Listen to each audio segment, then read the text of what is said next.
if you were going to grade the offseason for the Jays, with them losing out on Tucker and ultimately Bichette as well, like, does that affect the way you're going to summarize the Jays offseason? Because there was talk about the Jays getting both of these two guys, and then they end up with none.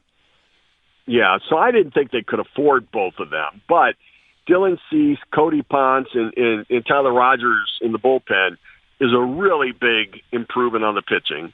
You're going to get a healthy Barrios back, a full year of Trey Savage.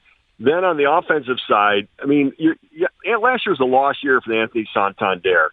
But the step forward that Addison Barger made and Nathan Lucas made and Ernie Clement made, I think is significant. A full season of Dalton Varsho this year. The improvement for Alejandro Kirk. The Blue Jays have an easy possibility of being a better team this year with the guys they already have. And there is some part of adding Kyle Tucker that it was going to cut into at-bats for Addison Barger, which I wasn't okay with. You know, they signed Akamoto because the clock was ticking. They didn't know what was going to happen time-wise with Bichette. They had to make a decision. Akamoto's a very good offensive player, and Jays fans are going to like him.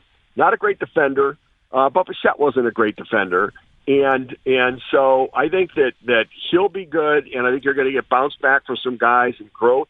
I really still think the Blue Jays are the best team in the American League East.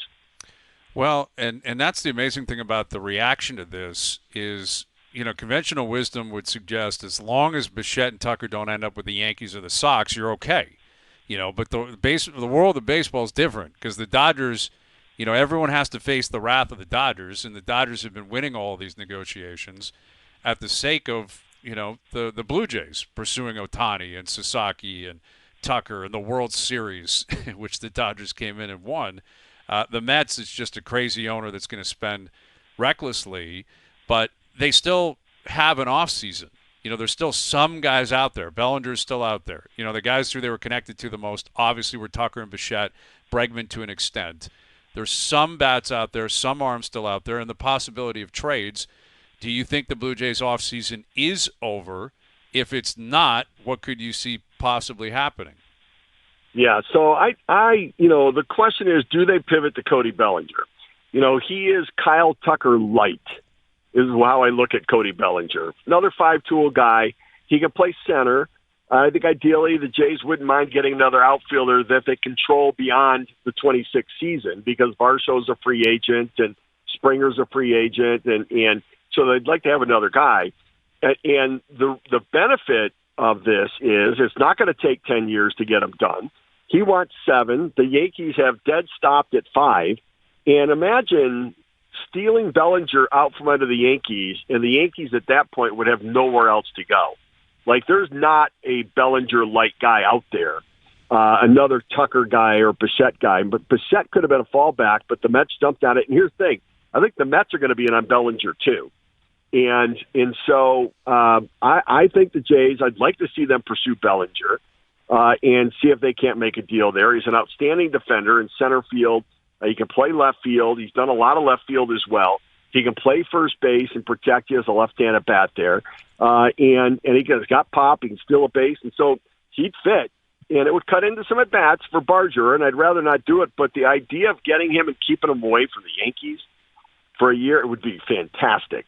Really good. And so, you know, I personally think the biggest whiff that the Jays have made this offseason is not getting a closer. I think that they're a World Series caliber team in every aspect except the ninth inning. And listen, Jeff Hoffman's a really good guy, and I think he can be an effective pitcher. I just want him in the 7th inning or 8th inning. I don't want him in the 9th. I wanted Diaz. And here's the money. If you had money for Tucker, I would have put it on Diaz instead and gone with the position player group that I had. I would have put it on Robert Suarez and foregone my pursuit of Tucker in the group. Now the closers are gone, and you didn't get Tucker.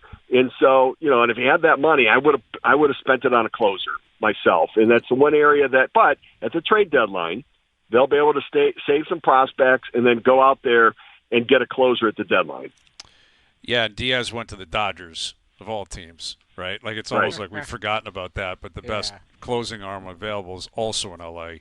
And I think the trade deadlines it's going to be really interesting because if they are feeling like they're short of power bat, you might be able to acquire one there. I think you're absolutely spot on in terms of Hoffman was. It was a roller coaster all year, and it ended somewhat Poorly. predictably. Yeah, unfortunately. I mean, the Rojas home run, that's off him. Like we talk about Kiner Falefa, we talk about the Clement hit the left field, we talk about, Kirk hit into a double play. Hoffman closes the ninth, they win the World Series. And he couldn't do it.